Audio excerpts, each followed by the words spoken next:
그런데 이 서울에 있지도 않은데요. 일일 1, 2 기사. 허준표 일일 1, 2 기사가 나온다도 과언이 아닌 그런 분이 있잖아요. 그렇습니다. 바로 홍준표 대구시장 이야기인데요. 대구는 어떡하고 대구를 떠나겠다라는 의사를 지난 여름에 피력을 했다. 이런 얘기가 지금 공개가 됐거든요. 네? 이게 무슨 얘기냐면 네. 이게 내년에 1월호에 한 월간지에 실린 인터뷰 내용이 공개가 된 거예요. 미리 공개된 거예요? 일부가 공개가 됐는데 네. 홍 시장이 지난 8월 윤석열 대통령과 통화했던 내용을 인터뷰 중에 공개를 한 겁니다. 그런데 홍 시장 얘기로는 그때 이미 윤석열 정부의 위태위태함이 보였다는 거예요. 그래서 내정이 힘들면 내가 대구시장 그만두고 올라가서 도와드리겠다라고 얘기를 했다는 겁니다. 그 방식으로는 뭐 책임총리제, 이원집정부제 뭐 약간은 다릅니다만은 총리가 이 대통령의 권한을 좀 나눠받겠다는 거죠. 그런 방식을 제안하면서 내가 책임 총리와 맡을 의사가 있다. 언제든 저를 불러달라. 이렇게 네. 얘기를 했다는 거예요.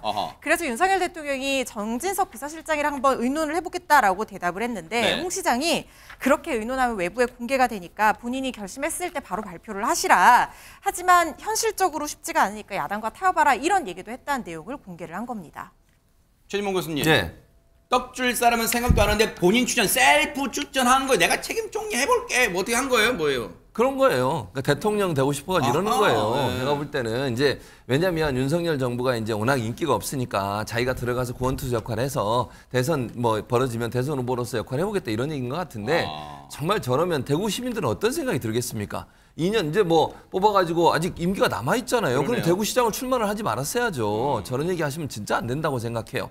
대구 시민들은 다 버리고 그냥 가서 중앙정치부대에서 내 정치적 욕심을 위해서 하겠다? 정말 잘못된 생각이 들고요. 네. 근데 여기서 물러날 홍준표 시장이 아니잖아요. 홍준표 시장이 얼마나 끈질기게 또 얘기를 하냐면 8월에 저 얘기했다잖아요. 네. 2달 뒤에 또 연락을 합니다. 10월에도. 오호. 8월에 거절당했잖아요. 일단 아무 얘기가 없었으니까. 네. 10월에 다시 연락을 해가지고 윤 대통령이 또다시 문자 메시지를 보냅니다. 박근혜처럼 될 수가 있다. 빨리 책임총리제 도입하고 국정을 쇄신하라. 라고 얘기하는가 하면 대통령실도 바꾸고 내각도 전면 개편해라. 처음 취임했을 때처럼 새로운 사람으로 하라. 내가 도와주겠다.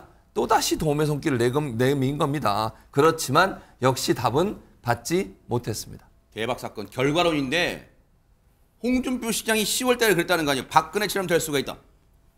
번호 6개만 찍어주세요. 홍준표 시장님. 대박 사건. 뭐 이렇게 뭐 성견지명 있는 거 뭐 맞춘 거예요. 대박 사건. 뭐 이런 상황을 10월 달에 얘기했다는 거예요. 그런데 김현주 대변인이 한 번은 그렇다 치는데 2번 얘기한다? 진짜 총리가 되고 싶은 거예요? 뭡니까 홍 시장은? 본인이 국가 경영을 꼭 한번 해보고 싶었대잖아요. 어허. 그러니까 지금 얘기하시는 걸로는 내가 지금 대구시장 하고 있지만 정 그렇게 어렵다고 하면은 내가 가서 총리는 해드릴게. 야. 뭐 이런 어조가 아니었나 저는 그렇게 생각을 합니다. 그러면서도 또 본인이 얘기하신 게 이전의 전례로 볼 때 총리가 대통령 된 적 없다.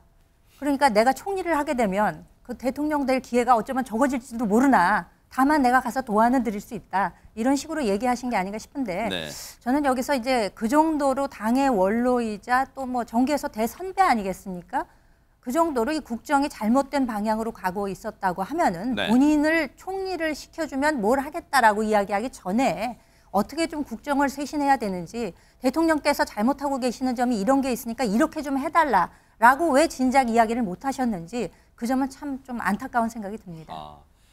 내년 1월에 발간될 월간지 인터뷰 내용이 지금 미리 좀 공개된 건데 지금 별의별 얘기가 다 이거 말고 또 뭐 얘기가 있다면서요, 김효선 기자님. 네, 그렇습니다. 홍준표 시장이 윤 대통령의 아내 사랑을 칭찬했다 뭐 이런 내용인데요. 인터뷰 질문자가 여담으로 질문 하나를 더 합니다. 그 질문을 그대로 읽어드리면 네. 요새 일본 여자들 사이에서 윤 대통령이 인기가 짱이라고 들었다.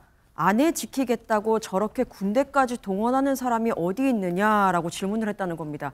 굉장히 뼈가 있는 질문으로 보여요. 근데 이에 대해서 홍 시장이 과거에 윤 대통령과 함께 시간을 가졌던 그 일화를 떠올리면서 이야기를 했다고 하는데 네. 지난 4월 총선이 끝난 다음에 윤 대통령 부부와 김건희 여사까지 해서 그리고 홍 시장 부부와 해서 이렇게 4명이 만났다고 합니다. 관저에서 만났는데 네. 그때 홍 시장이 했던 말은 이렇습니다.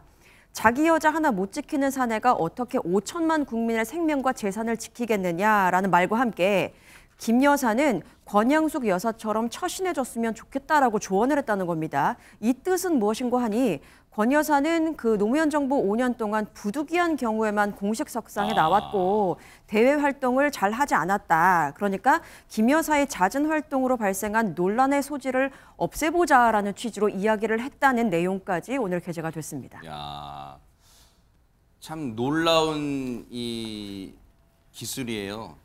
몸은 대구에 있지만 정말 중앙 정치, 특히 신문 방송에 이 기사들이 계속해서 홍 시장의 말이 기사화된다는 것도 참 대단합니다.